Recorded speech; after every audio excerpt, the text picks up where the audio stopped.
സാധനം കൊള്ളാം, ഒരെണ്ണം വാങ്ങിയല്ല ഗെയ്സ്. അപ്പോൾ ഇതാണ് നമ്മുടെ ഐറ്റം. അപ്പോൾ ഇതാണ് നമ്മുടെ ലെതർ റിപ്പയറിംഗ് പാച്ച് ഷീറ്റ്. അപ്പോൾ ഇങ്ങനെയാണ് വരുന്നത്. അപ്പോൾ ഇതിൻ്റെ ഉപയോഗം എന്താണെന്ന് ഞാൻ കാണിച്ചു തരാം. നിങ്ങളുടെ വീട്ടിൽ ഇതുപോലൊരു ബൈക്കോ അല്ലെങ്കിൽ സ്കൂട്ടിയോ കാറോ ഒക്കെ ഉണ്ടെങ്കിൽ അതിൻ്റെ സീറ്റിലൊക്കെ പാച്ച് വർക്ക് കാണും, പൂച്ചയോ പട്ടിയോ ഒക്കെ അള്ളിയിട്ടുള്ളത്. അതിൻ്റെ സീറ്റൊക്കെ മാറുക എന്ന് പറയുമ്പോൾ ഭയങ്കര ബുദ്ധിമുട്ടായിരിക്കും. അപ്പോൾ അതിന് വേണ്ടിയിട്ട് നമുക്ക് അതിൻ്റെ പാച്ച് വർക്ക് ഒക്കെ ഒട്ടിക്കാൻ വേണ്ടിയിട്ടുള്ള ഒരു സാധനമാണ് ഇത്. നമ്മുടെ ബൈക്കിൽ ഒരു പാച്ച് ഉണ്ട്. അപ്പോൾ ഇത് വെച്ച് നമുക്കത് കവർ ചെയ്യാൻ പറ്റുമോ നോക്കാം. ഇതാണ് ആ പാച്ച് കേട്ടോ. മഴ സമയത്താണ് ഏറ്റവും കൂടുതൽ ബുദ്ധിമുട്ട്. പുറകിൽ കയറിയിരിക്കുന്ന ആളുടെ പാൻറ് മൊത്തം വെള്ളമാവും. അപ്പോൾ ഇതൊന്ന് നമുക്ക് കവർ ചെയ്യാം. അപ്പോൾ നമുക്ക് ഇഷ്ടമുള്ള സൈസിൽ നമുക്ക് കട്ട് ചെയ്യാൻ കേട്ടോ. അതിൻ്റെ അളവ് നോക്കിയിട്ട് സ്ക്വയർ ഷേപ്പിൽ ഒട്ടിക്കാം. ഇത് ഇളക്കാൻ ഭയങ്കര എളുപ്പമാണ് കേട്ടോ. അപ്പോൾ നമുക്ക് എന്തായാലും ഇവിടെ ഒട്ടിച്ച് നോക്കാം.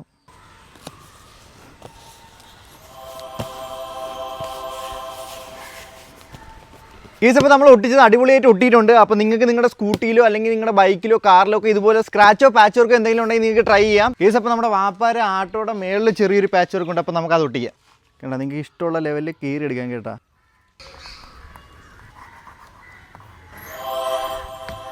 ഓക്കെ അല്ലേ? സൂപ്പർ. ബ്ലാക്ക് ലെതറാണ്. അപ്പോൾ നിങ്ങൾ അത് ശ്രദ്ധിക്കുക. ബ്ലാക്ക് ലെതറുള്ള സീറ്റോ അല്ലെങ്കിൽ സോഫ സെറ്റിയോ ഗെയിമിംഗ് ചെയറോ അങ്ങനെ എന്തെങ്കിലുമൊക്കെ ഉണ്ടെങ്കിൽ നിങ്ങൾക്ക് അടിപൊളിയായിട്ട് ഒട്ടിക്കാം. അപ്പോൾ ഇതിന്റെ വില വരുന്നത് 175 രൂപയാണ്. അപ്പോൾ നിങ്ങൾക്ക് വേണമെന്നുണ്ടെങ്കിൽ അഫിലിയേറ്റ് ലിങ്ക് ഇവിടെ സൈഡിൽ കൊടുത്തേക്കാം. അപ്പോൾ മറ്റൊരു പ്രൊഡക്റ്റ് ആയിട്ട് കാണുന്നവരെല്ലാവർക്കും ബൈ.